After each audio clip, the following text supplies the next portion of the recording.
So a few months back, I posted a vid on plantable starter pots. And since almost no one watched that one, and I'm honestly grasping at straws to come up with video topic ideas here in the slow winter season, I'm going to revisit that topic now. But if you are one of the handful of people who watched my first video on this topic, you might want to stick around or skip to the end because I do have a little bit of new information that I think might be useful to some people. As I've noted before, plantable starter pots are at best a necessary evil. For the bulk of all seed starting projects, some kind of plastic pot is going to be the best choice. Plastic pots are inexpensive, they can be reused multiple times, they don't dry out as quickly as plantable pots, and they can be easily sterilized, which is a step I swear by when starting tomatoes and peppers, and I will die on that hill.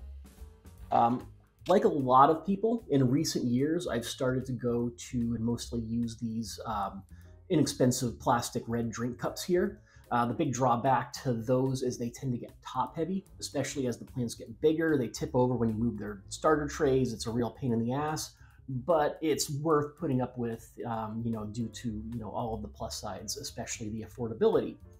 One other downside to plastic is, of course, that eventually it will break down into microplastics. And as we've all been hearing in the news lately, it's just really starting to be understood how bad microplastics really are for the environment. But unfortunately, there's really only so much you can do. Now, admittedly, there are some irritating drawbacks to plantable starter pots. For one, they can't really be easily sterilized.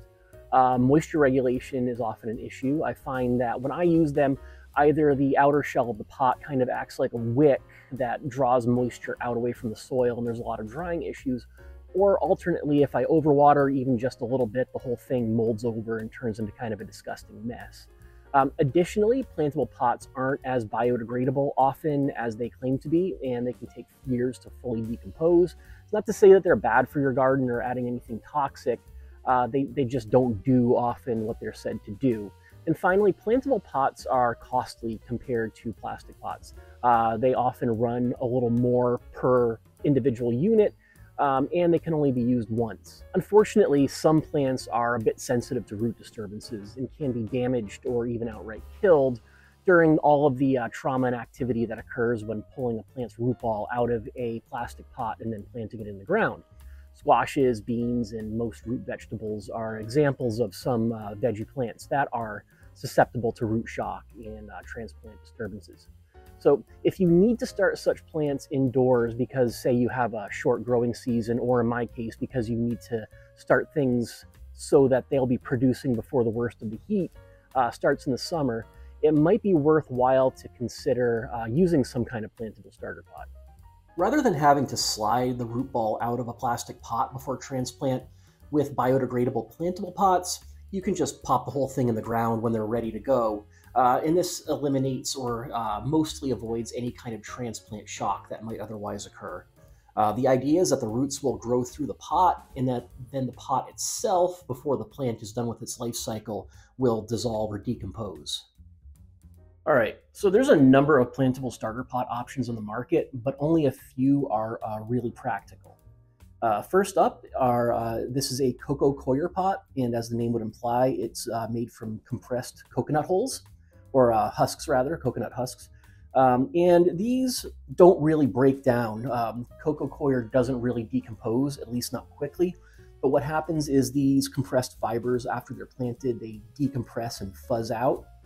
And plant roots really have no trouble, getting through those little gaps in the fibers. And everything I've started in these grows fine, does just fine. The big issue with these is they are highly cost prohibitive. At about $16 a dozen, they're really too expensive to be practical. I don't know why anybody would choose these over any of the other options that we're going to take a look at here. And here we have peat pots. These are almost certainly the most commonly used, commonly available plantable starter pot. And don't get me wrong, these do work, but there are, of course, drawbacks. As with most of these plantable pots, moisture regulation is an issue, and they tend to dry out far faster than plastic pots. Also, and this is just anecdotally things that I've observed, I don't really have scientific trials to back this up or anything, I've found roots do struggle a bit to grow through the outer layer, you know, this compressed peat layer here, they have to work a bit harder than for some of the other options. But what I have found is compromising the pot a bit with to make some slits in it like this. Punch a few small holes in the bottom. What that does is this seems to help the pot break apart faster after planting, and the root ball does seem to, you know, kind of have an easier time bursting free. And I've noticed, again, this is just anecdotal, plants where I start by slitting the sides of these, they do grow a bit faster and a bit better. It's really neat if you want to start something like a beet or a turnip in these. The bulb of the root will actually just kind of burst this whole thing. So that's a pretty cheap and effective way if you have to start like beets or turnips indoors like I often do. So peat pots are also fairly cheap. This sleeve of 15 3-inch pots, I was able to pick these up for $4 at Home Depot. Now, another option are these cow pots, which, as again the name would imply, are made from dried compressed cow dung. And I'm a little hesitant to comment or talk about these too much because I've only tried them once. I don't feel that I've really given them a fair shake. But I will say that for whatever reason, and this is not necessarily anything to do with the pot itself, I had a low germination rate the one time that I tried these. And again, there's a number of factors that could have led to that. It could just be a bad luck coincidence kind of deal. So I'll likely give these another try this spring when I start my squashes. I do know that they break down, they compost to nothing very quickly when planted. And this dozen here of these 4.5-inch pots that ran about $10. So they're a bit up there. Again, you wouldn't, if you had, you know, hundreds upon hundreds of something that you needed to start, you probably wouldn't want to choose these. This brings us to what might be my favorite plantable starter pot so far. These here are produced by a company called Back to the Roots, and they're made out of what could only be called, or what I would call a stiff paper or a cardboard-like material. Some kind of compressed, you know, plant fiber. I don't know, I haven't really researched the company that makes these. I can't comment on, you know, really anything about them, but I'm really liking these so far. And as far as cost, more than peat pots, of course, but not too bad. This 8-pack here of 4.25-inch pots, that can be had for about $6. So once again, you know, like the cow pots, like everything else, if I had, say, you know, 500 pumpkins that I needed to start, I wouldn't be reaching for these. But if I only have to start a dozen, which is really about all I have room for on my little backyard garden, it's just fine. So back in late July, I started a few of these here butterbush squash indoors and out of the heat, and I started them in the previously mentioned Back to the Roots starter pots. I was hoping for a bonus round of late season squash, a little bit of a bonus harvest, and unfortunately that didn't work out. The extreme heat that we had that persisted all the way through the beginning of July this year, it really, you know, did a number on fruit production. So I wound up with these 3 plants with, I don't know, really, I would call it 2.5 total squash between them because one is really tiny. I don't know if it's going to be usable.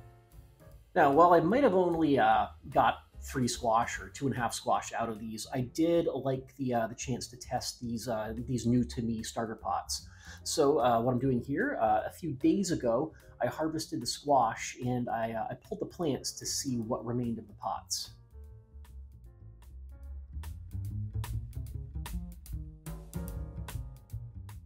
After fishing around a bit where the pot should have been, I was pleasantly surprised. I found that there was absolutely no trace of the papery starter pot material whatsoever. And that's after only, what, 3.5 months. Everything was completely broken down, not a trace, completely gone. So I'm pretty happy with these, to be honest. By contrast, this peat pot here had been in the ground about 6 months. And while the slits caused it to fall apart fairly easily, the larger pieces are still fully intact and they have a ways to go before they fully compost. All right, so while Back to the Roots starter pots, they are a little bit more per unit than peat pots, I honestly don't start enough stuff per year in plantable pots that the price difference is going to really be felt or make much of a difference. Their slightly higher price tag is worth it to me because they do fully biodegrade, and for whatever reason, that's important to me. So that'll about do it for today. And as usual, until next time, let's hope it all doesn't die.